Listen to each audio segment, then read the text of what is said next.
El terror del narco se instala en Ecuador. Violencia en las calles. Atentados terroristas coordinados contra policías. Detonaciones de coches bomba. Incendios de vehículos. Cuerpos sin vida colgados de puentes.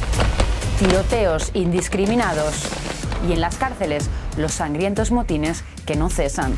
La reciente ola de violencia en Guayaquil, Durán y Esmeraldas fue la respuesta de las bandas criminales ante un operativo masivo de traslado de presos de la sobrepoblada cárcel Guayas I a otros centros penitenciarios. Los ataques fueron perpetrados por grupos criminales que se presentan a sí mismos como aliados de cárteles mexicanos, quienes en un intento por extenderse en el mercado transnacional de drogas han llegado hasta el ombligo de América Latina, Ecuador. ¿Cómo se ha vuelto el país sudamericano un instrumento del crimen organizado de los narcos? ¿Por qué justo ahora esta espiral de violencia? ¿Qué está o no está haciendo el gobierno para atajar la crisis? Quédate con nosotros que te lo ponemos en contexto.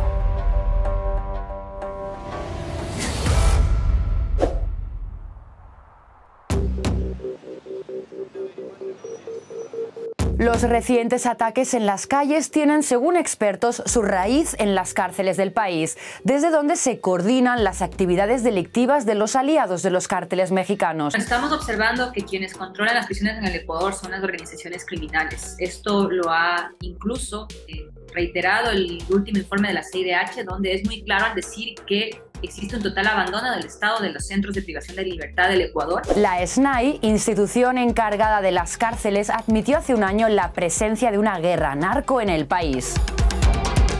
El crimen organizado mexicano estaría haciendo uso de las dos agrupaciones delictivas más importantes de Ecuador. Por un lado, los choneros, la banda criminal más antigua con el mayor número de miembros y, según analistas, brazo operativo del cartel de Sinaloa. Y por otro lado estarían los lobos, que junto a los llamados tiguerones o chone killers y otros aliados se agruparon bajo el nombre de Nueva Generación, ya que dicen ser los aliados ecuatorianos del cartel Jalisco Nueva Generación. El asesinato hace 2 años del cabecilla de los primeros azuzó una pugna entre las bandas por el control de las prisiones y por las rutas del tráfico de narcóticos. Tuvimos el asesinato del líder principal de la organización Los Choneros a finales del año 2020, que salió en prelibertad, y eso también generó un enfrentamiento entre organizaciones criminales. Hace solo un año, Washington incluyó a Ecuador en su lista de países con mayor tráfico de drogas. Pero, ¿cuál es el rol del país sudamericano en la red transnacional de estupefacientes? Casi toda la costa ecuatoriana está tomada por organizaciones criminales que le disputan el monopolio de la violencia, el monopolio de la fuerza al Estado. Según analistas, Ecuador se ha vuelto un eslabón clave para el transporte de narcóticos. La cocaína se produce, se cultiva, y esto lo hace también el reciente informe sobre monitoreo de cultivos en Colombia, en los departamentos colindantes del sur de Colombia con el Ecuador. Estoy hablando del departamento del Cauca, del departamento de Nariño. Es decir, desde Colombia viene la cocaína.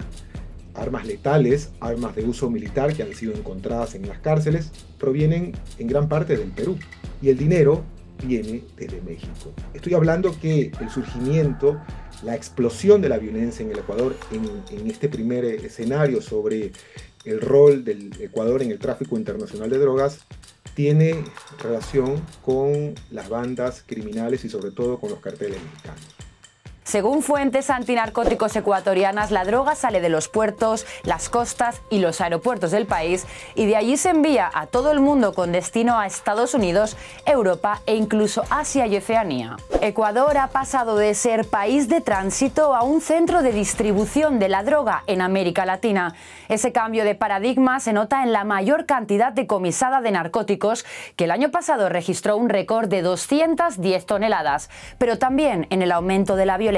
Realmente estas bandas que siempre han existido, que se dedican al narcotráfico, entendieron que la violencia es un móvil para justamente ampliar su cartera de influencia en el territorio. Y claman poder, quieren ampliar su espectro y cada vez se van especializando, y ahí es donde vienen los vínculos con el crimen organizado transnacional, que entienden que esa es una buena forma de asegurar que el trasiego de drogas o el transporte de drogas se efectúe. Actualmente eso está totalmente desbordado. El crimen que pasa en las calles de Guayaquil y el Ecuador en general, en muchas provincias, tiene relación directa con lo que pasa en las cárceles. Desde 2021 las prisiones de Ecuador han sido escenario de sangrientos motines que se han saldado con al menos 400 muertos. ¿A qué se deben estas masacres en las prisiones?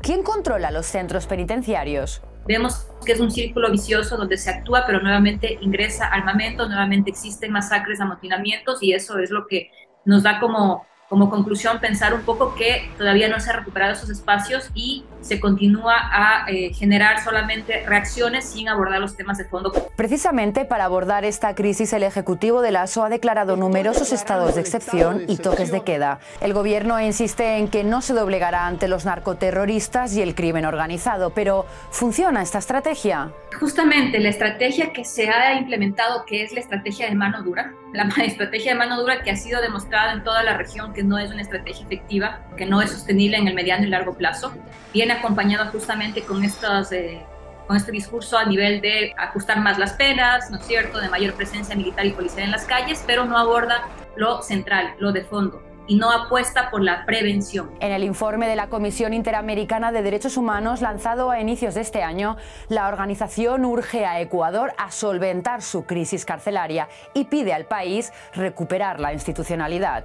Estoy diciendo que los miembros que pertenecen a estas bandas criminales son jóvenes que frisan entre los 18 y 25 años de edad, jóvenes que carecen de una estructura social de oportunidades, al punto que no tienen generalmente acceso a la educación, no tienen acceso a los servicios básicos de salud, pero el único servicio público que les llega es lamentablemente el servicio público de la cárcel. ¿Marcará esta inaudita espiral de violencia un punto de inflexión para que el gobierno de Lasso encuentre una salida a la crisis?